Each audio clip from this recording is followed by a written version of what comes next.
એકમ 18 દુહા મુક્તક હાઈકુ. દુહા મુક્ત હાઈકુ જે કાવ્ય છે તે કાવ્યના કવિનો પરિચય મેળવીએ. એમાં પહેલું છે દુહા. અજ્ઞાત લોક કવિ છે, એટલે કે કોઈ કવિ નથી. આ કાવ્યમાં લોક સાહિત્યની પરંપરામાં પ્રચલિત એવા 2 દુહા આપવામાં આવેલા છે, જેના રચયિતા કોણ હશે એ નક્કી થઈ શક્યું નથી. તેથી આ 2 દુહાઓને કોઈ અજ્ઞાત લોક કવિની રચના ગણવામાં આવે છે. અજ્ઞાત લોક કવિની રચના, કોઈ કવિ છે નહીં. દુહા જે તમારી ચોપડીમાં આપેલા છે, લોક સાહિત્યના દુહા, જેમાંથી આપણને મહેનત અને ઉપકાર કરવાનો નીતિબોધ મળે છે. જે 2 દુહા આપેલા છે એમાંથી આપણને મહેનત અને ઉપકાર કરવાનો નીતિબોધ મળે છે. એના પછી છે મુક્તક. તેના કવિ છે કવયંત્રી શ્રીમતી ગીતાબેન સૂર્યકાંત પરીખ. તેમનો જન્મ ઈસવીસન 1929માં થયો હતો. તેમનું મૃત્યુ 2012માં થયું હતું. પૂર્વી અને ભીનાશ એ એમની મુખ્ય રચનાઓ છે. એમના મુક્તકોમાં ચોટ અને ચમકૃતિ જોવા મળે છે.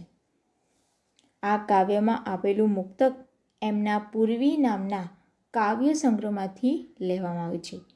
ગીતાબેન પરીખ કે લખેલ છે કાવ્ય સંગ્રહ પૂર્વી, એમાંથી આ મુક્તક લેવામાં આવેલું છે. જેમાં એમણે દૃષ્ટાંત દ્વારા રસ સંભળતા અને શુષ્કતા વચ્ચેનો ભેદ સ્પષ્ટ કર્યો છે. જેવી રીતે સૂકા પાંદડા અવાજ કરે છે અને લીલા પાંદડા શાંત રહે છે, તેવી જ રીતે કામગર માણસો મૌન રહે છે, જ્યારે આળસુ માણસ વ્યર્થ બબડાટ કરે છે, અવાજ કરે છે. તે ગીતાબેન પરીખે મુક્તકમાં સમજાવ્યું છે. એના પછી છે હાઈકુ. હાઈકુના કવિ છે શ્રી સ્નેહરશ્મિ. તેમનું મૂળ નામ છે શ્રી જીણાભાઈ રતનજી દેસાઈ. તેમનો જન્મ ઈસવીસન 1903માં થયો હતો. તેમનું જન્મસ્થળ છે ચીખલી, જિલ્લો વલસાડ. તેમનું મૃત્યુ 1993માં થયું હતું. 1993માં તેઓએ અર્ધ્ય અને પનગટ નામે કાવ્ય સંગ્રહ આપ્યા છે. આ ઉપરાંત એમણે જાપાની કાવ્ય પ્રકારનો હાઈકુ સંગ્રહ સોનેરી ચાંદ, રૂપેરી સૂરજ પણ આપેલ છે. જેમાંથી રમણીય કલ્પના ભાવના બતાવતી 2 હાઈકુ રચના આ કાવ્યમાં મૂકવામાં આવી છે. પહેલા હાઈકામાં વૃક્ષની સૂકી ડાળ પર પોપટના બેસવાથી જાણે વૃક્ષને લીલા પાન ફૂટ્યા એવો કલ્પના ભાવ રજૂ થયો છે. જે પહેલું હાઈકુ છે એમાં વૃક્ષની સૂકી ડાળી ઉપર પોપટના બેસવાથી જાણે વૃક્ષને લીલા પાન ફૂટ્યા હોય એવી કલ્પના છે. જ્યારે બીજા હાઈકામાં એક રમણીય કલ્પના ભાવ રજૂ થયો છે. અંધારું બધી વસ્તુઓને કાળાશથી રંગી દે છે, માત્ર દીપ જ રંગાતો નથી.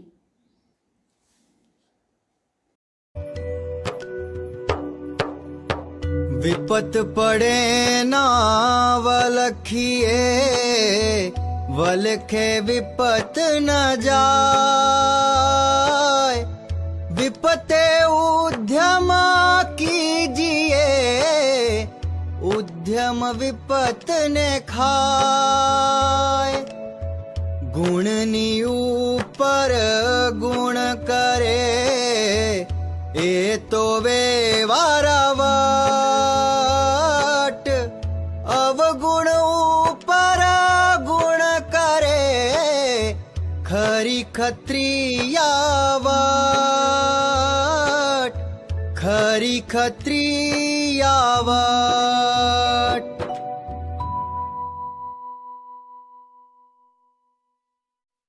બાળ દોસ્તો, હવે આપણે મુક્તકનું શ્રવણ કરીએ. સૂકા પર્ણો વન ગજવતા શાંત લીલા સદાય,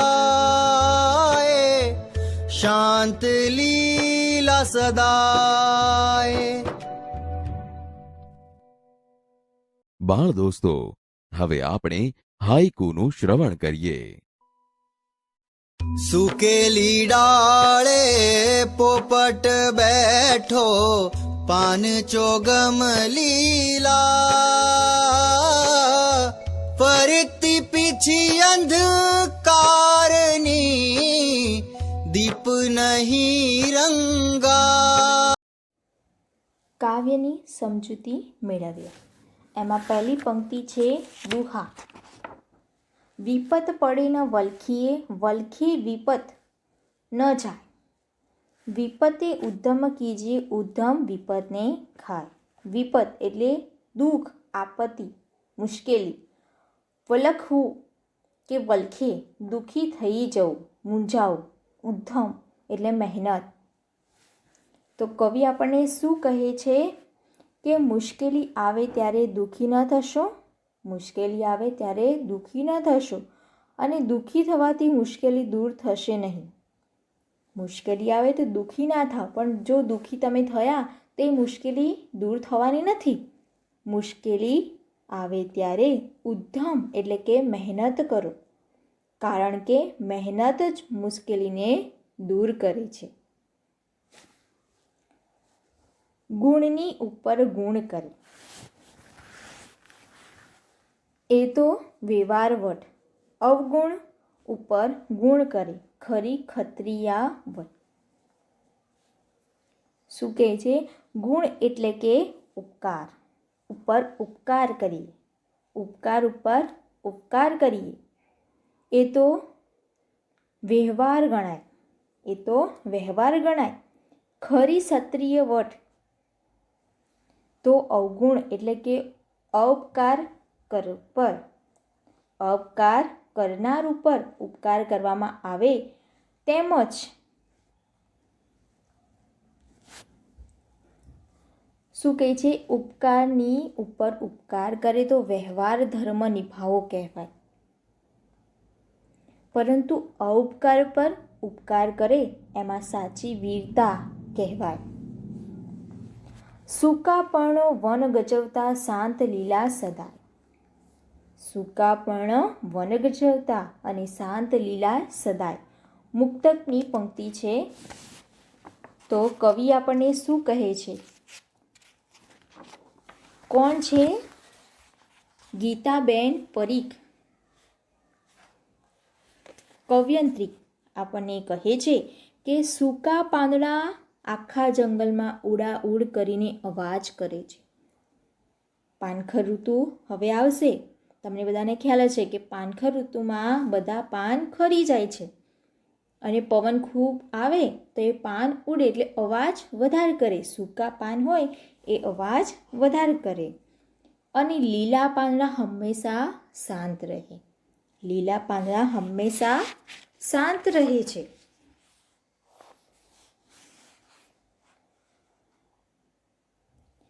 સૂકા પાંદડા આખા જંગલમાં ઉડાઉડ કરીને અવાજ કરતા હોય છે અને લીલા પાંદડા હંમેશા શાંત રહે છે. કામ વગર માણસો હંમેશા મૌન રહે છે. આ જે પંક્તિ આપેલી છે કે સૂકા પર્ણો વન ગજવતા શાંત લીલાય સદા. આપણે જોયું કે સૂકા પાંદડા અવાજ કરીને જંગલ ગજવે છે, અવાજ આવે છે સૂકા પાનનો, અને લીલા પાનનો અવાજ આવતો નથી, શાંત હોય છે. એવી જ રીતે કામગર માણસો જે કામ કરી રહ્યા છે, જે માણસો એ મૌન રહીને કામ કરે છે. જ્યારે જે આળસુ માણસો છે એ વ્યર્થ બબડાટ કરતા એટલે કે અવાજ કરે છે, ખોટો કકરાટ કરે છે.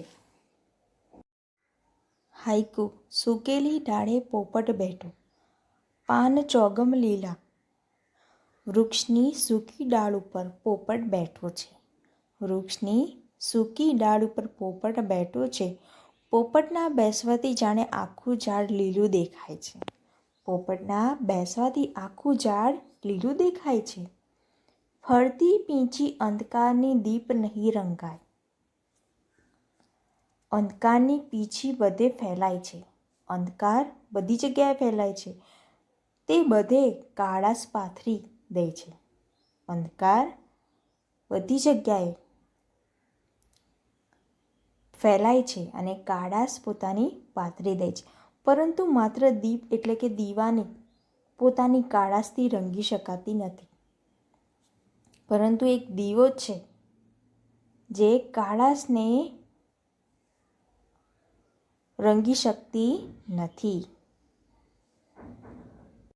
તો વિદ્યાર્થી મિત્રો, તમને બધાને ખ્યાલ આવ્યો ને કે દુહા, મુક્તક અને હાઈકુ આ ત્રણેયની પંક્તિઓ દ્વારા કવિ આપણને શું કહે છે? તો દુહામાં કવિ આપણને વિપત્તિ આવે તો એનાથી મૂંઝાવું નહીં અને મૂંઝાવાથી વિપત્તિ દૂર થતી નથી. વિપત્તિમાં મહેનત કરવી જોઈએ. મહેનત કરવાથી વિપત્તિ જે મુશ્કેલી આવી છે એ દૂર થશે. એવી જ રીતે બીજી પંક્તિમાં શું કહે છે કે ઉપકારની ઉપર ઉપકાર કરે તો વ્યવહાર ધર્મ નિભાવ્યો કહેવાય.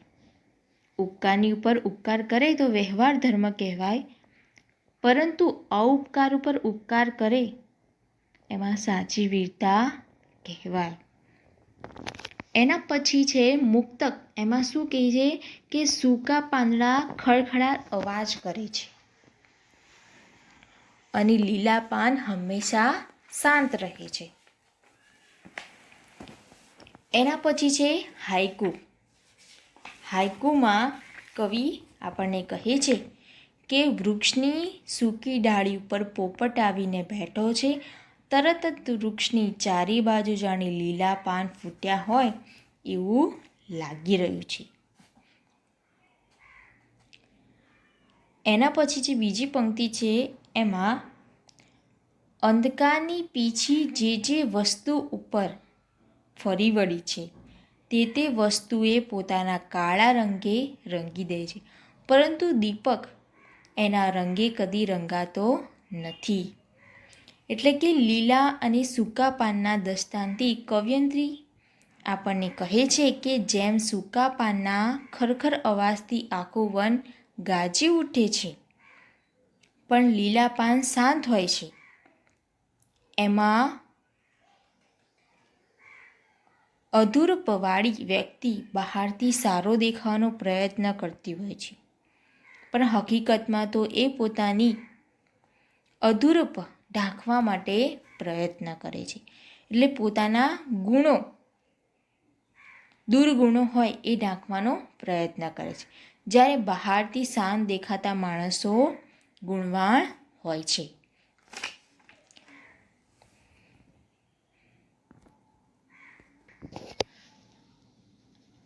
દુહા, મુક્ત, હાઈકુ આધારિત હું તમને કેટલાક પ્રશ્નો મોકલીશ જે તમારે ગુજરાતીની નોટમાં લખવાના રહેશે. આપણે ભાષા સજ્જતામાં દુહા, મુક્તક અને હાઈકુ વિશે થોડી માહિતી મેળવીએ. આ ખાલી તમારી જાણકારી પૂરતું છે. તમે ગરબા, ગઝલ, લોકગીત વગેરેથી પરિચિત છો ને વિદ્યાર્થી મિત્રો? અહીં આપણે કાવ્યના એક નવા જ પ્રકાર તરીકે દુહા, મુક્તક અને હાઈકુ વિશે જાણકારી મેળવીએ. દુહાને મુક્તકનો એક પ્રકાર કહી શકાય. દુહો એ મુક્તકનો એક પ્રકાર છે.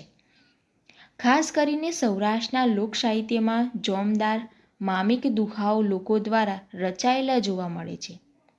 લોકગીત એટલે કે લોકો દ્વારા ગવાયેલું, રચાયેલું ગીત.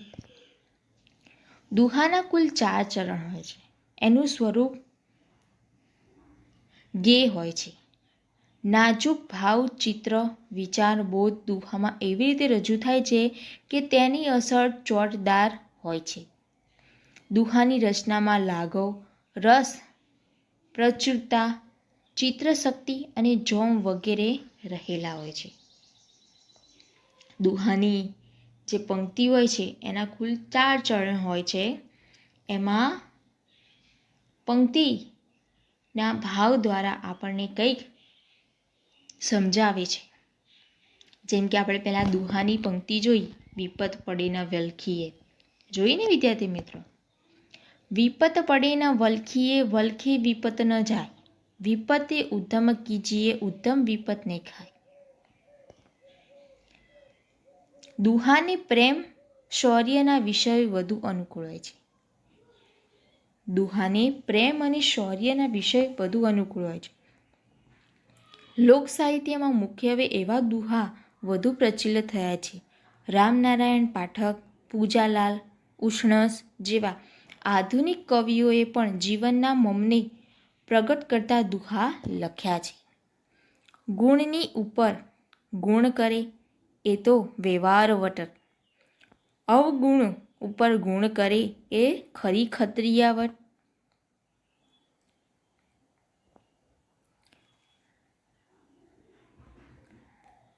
મુક્તક. મુક્તક એ ટૂંકો 4 પદ અને 2 લીટી ધરાવતો ચુષ્ટ કાવ્ય પ્રકાર છે. મુક્તકમાં એ ટૂંકો હોય છે, એની પંક્તિ ટૂંકી હોય છે. 4 પદ અને 2 લીટી ધરાવતો ચુષ્ટ કાવ્ય પ્રકાર હોય છે. છેક જૂના સમયથી તે ઘણો પ્રખ્યાત રહ્યો છે. આજ પર્યંત વિકસતો રહ્યો છે. અનેક કવિઓએ આ પ્રકારનો અજમાવ્યો છે. સૂકાપણું વન ગજવતા શાંત લીલાય સદાય. સંસ્કૃતના સુભાષિતો આવા મુક્તકો જ છે. એમાં જીવનનું સારરૂપ ડાયાપણ અને થોડા શબ્દોમાં ગૂંચવાયું હોય છે. મધ્યકાલીન ગુજરાતીના વચસરાજ, સામળ, ભીમ, અખા જેવા કવિઓના છપ્પા ચોપાઈઓની રચનાઓ પણ મુક્તકનું રૂપ પ્રગટ કરે છે. આ પ્રકારના દુહારૂપ મુક્તકો આપણા લોક સાહિત્યમાં ખૂબ પ્રચલિત છે. મુક્તક એટલે મુક્ત સ્વતંત્ર કાવ્યરૂપ. મોતી જેમ નાનું હોય અને માળામાં રહેવા સર્જાયું હોય તેમ તે એકલું પણ ભારે તેજસ્વી હોય છે. એક પંક્તિ હોય છતાં પણ એ કંઈક અર્થવાળી હોય છે. મુક્ત સંક્ષિપ્ત હોય એટલે કે ગાગરમાં સાગર સમાવા જેવું કામ કરે છે. એમાં દષ્ટાંત, બોધ, નીતિ, શૃંગાર, પ્રેમ, ચિંતન, પ્રકૃતિ વગેરે વર્ણય વિષય તરીકે આવે છે. મુક્તકની ભાષા સરળ, પ્રાસયુક્ત, ચોટદાર હોય છે. એના પછી છે હાઇકુ. પદ, નાટક, ખંડકાવ્ય એ જેમ આપણા પોતાના સાહિત્યના સ્વરૂપો છે તેમ સોનેટ અને હાઇકુ જેવા સ્વરૂપો આપણે પરદેશી સાહિત્યમાંથી સ્વીકારાય છે. સોનેટનો ઉદ્ભવ જેમ ઇટલીમાં થયો તેમ હાઇકુ કાવ્ય પ્રકારનો ઉદ્ભવ જાપાનમાં થયો. ઈસવીસન 1960 આસપાસ જીણાભાઈ દેસાઈ સ્નેહરશ્મિ એ ગુજરાતીમાં હાઇકુ મોટા પ્રમાણમાં લખ્યા છે. પરિણામે બીજા ઘણા કવિઓ પણ તેના તરફ આકર્ષાય અને પરિણામે હાઇકુ ગુજરાતી કાવ્ય પ્રકાર જેવું બની ગયું છે. 17 અક્ષરની કાવ્યકૃતિ એટલે કે હાઇકુ. 17 અક્ષરની કાવ્યકૃતિ હોય તો એ હાઇકુની પંક્તિ જ કહેવાય, જેમાં 5, 7, 5 એવું પંક્તિ દીઠ એટલું અક્ષર વિભાજન થાય છે. અક્ષરો 5, 7 અને 5 એમ કરીને 17 ભાગમાં વહેંચાયેલું હોય છે. સૂકેલી ડાળે પોપટ બેઠો, પાન ચોગમ લીલા. તમે આ પંક્તિના અક્ષરો ગણી શકો છો. 17 અક્ષર છે. હાઇકુ સાદી, સંક્ષિપ્ત ચિત્રાત્મક કાવ્યકૃતિ છે. હાઇકુની સૌથી લોકપાત્ર બાબત તેની ચિત્રાત્મકતા છે. આવી લઘુક રચનાનો પ્રત્યેક શબ્દ એક સૌંદર્ય ચિત્ર ઉપસાવતો જાય છે, જેમાંથી એક અપૂર્વ અનુભવ જન્મે છે. તેમાં જ તેની સાર્થકતા છે. એમ કહેવાય છે કે હાઇકુ જ બોલે છે, કવિ બોલતો નથી. તો વિદ્યાર્થી મિત્રો, તમને બધાને સમજણ પડી. દુહો, મુક્ત અને હાઇકુ આ ખાલી તમારે સમજણ પૂરતું છે કે તમારે સમજવાનું છે. એકવાર તમે પણ વાંચી લોજો ચોપડીમાંથી, તો તમને બધાને ખ્યાલ આવશે.